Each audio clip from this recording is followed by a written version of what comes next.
नमस्ते नमस्ते सम्पूर्णमा है सरी है माफी चाहन्छु हजुरसँग। यहाँ त रात परिराखेको छ।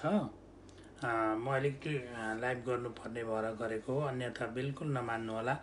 मलाई एकदम कुनै टेन्सन पनि छैन, त्यस्तो दाइले टेन्सन गरेर हो कि नमान्नु होला। मैले त्यहाँ एउटा भिडियो पाइरहेको थिएँ जो पहिला हाम्रो इजरायलमा पवित्र बहिनीले लाइभ गरेर पैसा त्यो तिर्नुभएको बहिनी, उहाँलाई चाहिँ भिडियो बनाउन लाएछन् बोलेर र त्यो भिडियो कुदाउँदा रहेछन्। मैले बारम्बार भनेको छु, यो नखाएको पैसा मैले प्रमाण दिनु पर्यो। नखाएको दबाबमा तँलाई जेल हाल्छु, तँलाई इमिग्रेसन पठाउँछु, तेरो ग्रीन कार्ड क्यान्सल गरिदिन्छु भनेर नखाएको पैसा जबरजस्ती मलाई दबाब पारेर चाहिँ यो तिर्न बाध्य बनाएका थिए। मेरो इज्जत, मेरो परिवार, म करोडौँ खर्च गरेर आएको हिसाबले, यहाँको कानुन थाहा नपाएको हिसाबले मैले डरले इज्जत र परिवार बचाउन लागि मैले नखा पैसा तिर्छु भनेको थिएँ।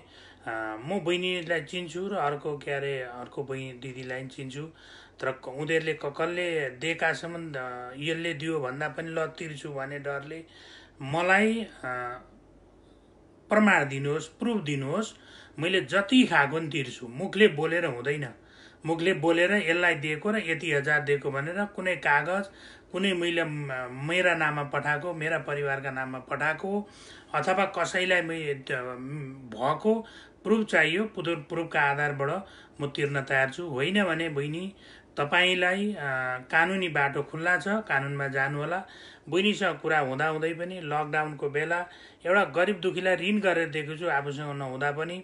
मैले हिजो आजभन्दा 7 दिन अगाडि पनि कुरा भएको, आज बिहान पनि कुरा भएको थियो बहिनीसँग। किनभने उहाँले मलाई दाइ एउटा फोन छोरीका लागि त्यहाँ सोधिदिनु न, कति पर्दो रहेछ भन्नुभएको थियो। त्यो कुरा भएको त्यति राम्रो। आज बिहान पनि मैले कुरा भएको, बहिनी यस्तो यस्तो छ, म अगस्तमा अगस्त पहिलो हप्तातिर जब पनि जान्छु र तिर्छु है पनि भनेको थियो। के भने त्यो म धर्ममा र बोलेपछि चुक्दिनँ कि। तर उनले यति गर्दा गर्दै नि तिर्छु भन्दा भन्दै नि अलिकति ढिलो हुँदा कसै बहागमा, कसैको उचालाइमा र मेरो चरित्र हत्या गर्न घरि कोसँग जोडिने गरेर आज एउटा बोलेको भिडियो पठाउनु भएछ। उनका ती उचालाइमा, उनको के अरे सबै पैसा फिर्ता गर्छु भनाइमा लागेकालाई पठाउनु भएको रहेछ। त्यो पैसा बहिनी म मर्दा पनि अब तिर्दिनँ, तपाईँले प्रमाण ल्याउनु पर्छ। कसैले भनेर हुँदैन। कसैले भने तपाईँ कसैले पनि प्रमाण दिनुहोस्। होइन भने तपाईँहरूले कानुनमा लानुहोस्, कानुनमा म तिर्न तयार छु। प्रमाण भए कानुनै जानु पर्दैन, म तिरिहाल्छु। नभए यस्ता हावा कुरा बोलेर मलाई फसाएर मलाई मेरो पैसा दहन गरेर कसैको पैसा म तिर्नेवाला छुइनँ।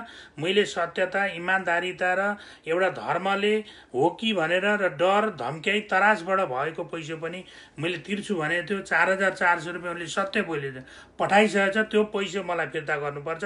तपाईँले पैसा मेरो खाएको हो, त्यो मसँग प्रमाण छ।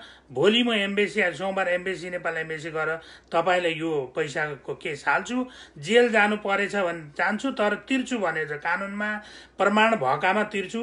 तपाईँले त्यो र यो भनेर देखाएर भएन। कोही व्यक्ति प्रमाण दिनुपर्छ।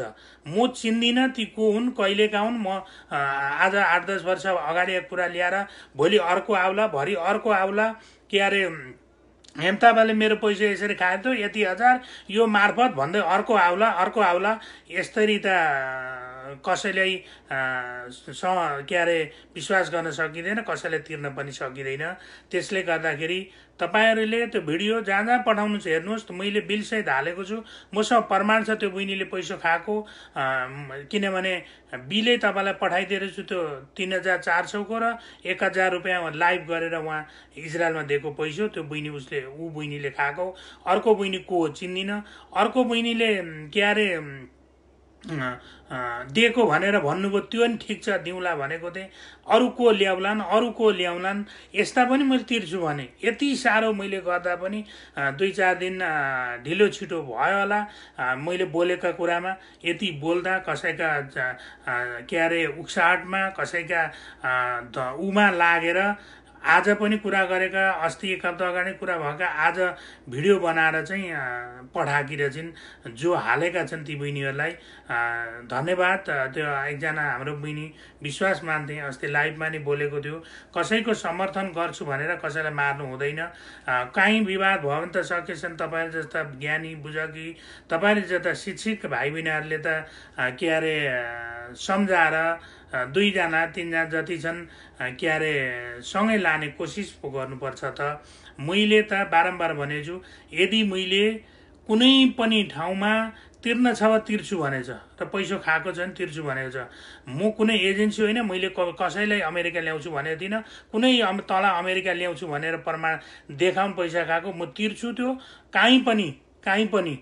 त्यसले गर्दा त्यो नखाएको पैसा नि मैले मलाई अघि भने तँलाई तेरो इमिग्रेसन तँलाई पठाउँछु, तेरो ग्रिन कार्ड क्यान्सल गर्छु, तेरो परिवार भोलि बिचल्नी बनाइदिन्छु भन्दा त्यतिखेर मलाई थाहा थिएन। सिधा डर इमान्दार करोडभन्दा उँभो खर्च गरेर आएका परिवार भोलि मेरो बिल्ली बात हुन्छ, परिवारको बिजोक हुन्छ भनेर जे भन्दै गए, जे गर्दै ल भने इज्जतको डरेर परिवार जोगाउनलाई।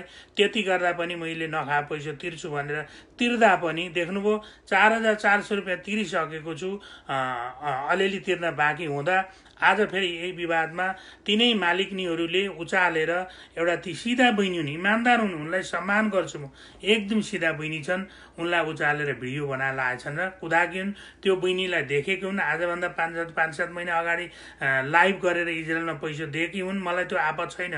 तर यति दिन्छु भन्दै पनि कसैले 8मा खाएको छैन, कसले त खाएको पैसा होइन, खाएको छैन प्रुफ दिनुहोस्, म एकदम नडराइदिन्छु, तिर्छु म।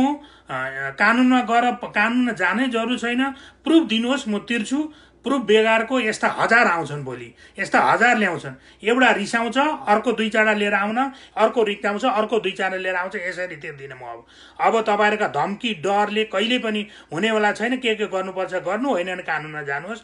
यति मात्र भन्न चाहन्छु, बहिनी तपाईँ इमान्दार सिधा म जस्तै हुनुहुन्थ्यो, तपाईँलाई लैलैमा बकाइमा दाइलाई कुरा हुँदै तपाईँलाई अघि पनि कुरा भएको, मेरो बहिनीसँग धेरैमा कुरा भएको, यति भन्दै नि मेरो चरित्र हत्या गर्न पछि लाग्नु भएछ। धन्यवाद। त्यो मेरो पैसा खाएको तपाईँले तुरुन्त फिर्ता गर्नुहोस्, त्यो मेरो प्रमाण हो, त्यो तपाईँले पैसा खाएको छ। यदि मैले तपाईँको पैसा खाएको छ भने प्रुफ दिनुहोस्, म तिर्छु, होइन भने कानुनको बाटो जानुहोस् भन्न चाहन्छु। धन्यवाद हजुरलाई। यतिका लागि यहाँ खेल खेलेका ककरले चाहिँ तपाईँलाई थाहा होला, हेम थापालाई गिराउन र हेम थापालाई सामाजिक सञ्जालबाट मार्नलाई दबाब दिएर लाग्ने गोठाला खेतालहरू जम्मा गरेर मालिकनीहरूको खेल हो।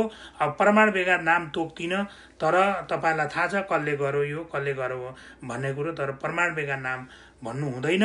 त्यसले गर्दाखेरि तपाईँ स्पष्ट मलाई पनि थाहा छ, तपाईँलाई थाहा छ। त्यसले गर्दाखेरि आशा बहिनी, म सानोतिनो कुरा भन्दा पनि हेर्नु न, त्यो खाएकै नखाएको पैसालाई मैले जबरजस्ती तिर्छु भनेर तिर्दै गर्दा पनि आज हिजो अलिअलि कोहीसँग विवाद हुँदाखेरि के अरे फेरि आज त्यो बहिनीलाई भिडियो बोल्न लाएछन्, त्यो रेकर्ड गरेछन्, अनि त्यो ल्याएर कुदाउँदैछन्। मैले आफै हालेको छु, हेर्नु होइन। यसरी प्रुफ बेगारको अर्काले जे भन्यो त्यही गर भन्दा पनि गरेको तिरेको मान्छेलाई पनि फेरि यसरी चलित हत्या गरेछ। अब म यो पैसा यो बहिनीको सबिना बहिनीको प्रुफ छ भने दिनुहोस्, होइन भने मेरो पैसा तपाईँले लगेको $4400 तुरुन्त फिर्ता दिनुहोस्। त्यो प्रमाण छ, तपाईँले लगेको पैसा मेरो, तपाईँले खाएको पैसा, तपाईँले मेरो ठगी गरेको ठहरिन्छ, मैले होइन। प्रुफ छ भने दिनुहोस्, म चाहिँ तिर्न तयार छु, यो तपाईँले तिर्नुपर्छ भन्दै धन्यवाद हजुरलाई। माफी चाहन्छु, तपाईँहरू आफै अनुमान गर्नुहोला। धन्यवाद।